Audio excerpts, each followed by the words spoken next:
Good morning students. Online class में आप सभी का स्वागत है। आज हम आपको काकी कहानी जो सियाराम शरण गुप्त द्वारा लिखित है उसका सारांश बताएंगे। देखिए, आप लोग यह पाठ पहले पढ़ चुके होंगे, लेकिन फिर भी एक रिवीजन के लिए, पुनरअभ्यास के लिए हम आपको इस कहानी का सारांश बताते हैं, फिर आगे व्याख्या समझाएंगे। भले ही आप लोग पढ़ चुके हैं, लेकिन कहानी को थोड़ा थोड़ा रिवीजन करते रहेंगे तो आगे चल के आपको प्रश्न का उत्तर लिखने में दिक्कत नहीं आएगी, परीक्षा में आपको दिक्कत नहीं आएगी। इस नाते जो भी आपको रिवीजन के स्तर पे बताया जाता है उसको आप लोग ज़रूर सुने और ध्यान से सुने। हाँ, तो काकी कहानी देखिए। काकी कहानी जो है एक श्यामू नाम के लड़के की मातृ वियोग से उत्पन्न पीड़ा को दिखाया गया है। इसमें लेखक सियाराम शरण गुप्त ने यह दिखाया है कि किस तरह से किसी बच्चे को मातृ वियोग होता है और वह उस माता के लिए कितना तड़पता है। इसी बात को यहाँ श्यामू नाम के एक लड़के के द्वारा यह दिखाया गया है।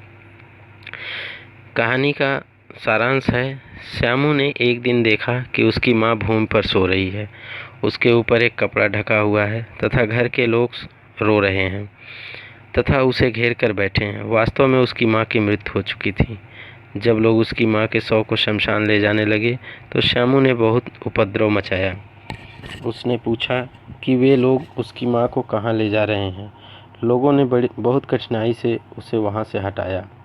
श्यामू को विश्वास दिलाया गया कि उसकी काकी उसके माँ के यहाँ गई है, पर थोड़े दिन बाद उसको असलियत का पता चल गया कि उसकी माँ ऊपर राम के यहाँ गई है। एक दिन उसने एक पतंग को उड़ते हुए देखा तो उसने सोचा कि क्यों न एक पतंग आकाश में उड़ा दें, जिस पर बैठकर उसकी माँ राम के यहाँ से नीचे आ जाएगी। उसने अपने पिता से एक पतंग मंगवाने की प्रार्थना की। पिता ने हाँ तो कर दी, पर पतंग नहीं मंगवाई। श्यामू ने अपने पिता के कोट से एक चवन्नी चुरा ली और सुखिया दासी के पुत्र भोला से पतंग मंगवा ली। पतंग की डोर बांधते समय श्यामू बोला कि वह इस पतंग को राम के यहाँ भेजना चाहता है। काकी इसे पकड़कर नीचे उतर आएंगी। श्यामू लिखना नहीं जानता था, इसलिए उसने कहा कि वह जवाहर भैया से पतंग पर काकी लिखवा लेगा, जिससे कि पतंग उसकी माँ के पास पहुँच जाए। भोला श्यामू से अधिक समझदार था। उसने कहा कि बात तो अच्छी है, पर पतंग की डोर पतली है, इसके टूट जाने का डर है। दूसरे दिन श्यामू ने अपने पिता के कोट से 1 रुपया और चुराया। उसने भोला से 2 मोटी मोटी रस्सियाँ लाने को कहा। जब वे दोनों अंधेरी कोठरी में बैठकर पतंग में रस्सी बांध रहे थे, तभी क्रोध से भरे हुए श्यामू के पिता विश्वेश्वर वहाँ आ धमकते हैं और पूछा, तुमने हमारे कोट से रुपया निकाला है? भोला ने डर कर सारी बात बता दी। विश्वेश्वर ने श्यामू को 2 तमाचे जड़ दिए और पतंग फाड़ दी। भोला ने बताया कि श्यामू पतंग तानकर काकी को राम के यहाँ से नीचे उतारना चाहता था। विश्वेश्वर चुपचाप खड़े होकर कुछ सोचने लगे।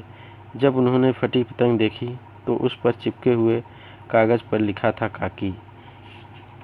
इस प्रकार यह कहानी जो है एक पिता के अंदर भी संवेदना जगाती है और किस तरह से एक अबोध बालक जो है अपनी मातृ वियोग की पीड़ा को व्यक्त करता है और यह पीड़ा वह पतंग के माध्यम से दूर करना चाहता है। पतंग को राम के यहाँ भेजना चाहता है ताकि उस पतंग को पकड़ के उसकी माँ जो है वापस आ सके। इसी को कहानीकार ने अपने शब्दों के माध्यम से चित्रित किया है कि मातृ वियोग की पीड़ा कितनी कष्टदायक होती है। धन्यवाद।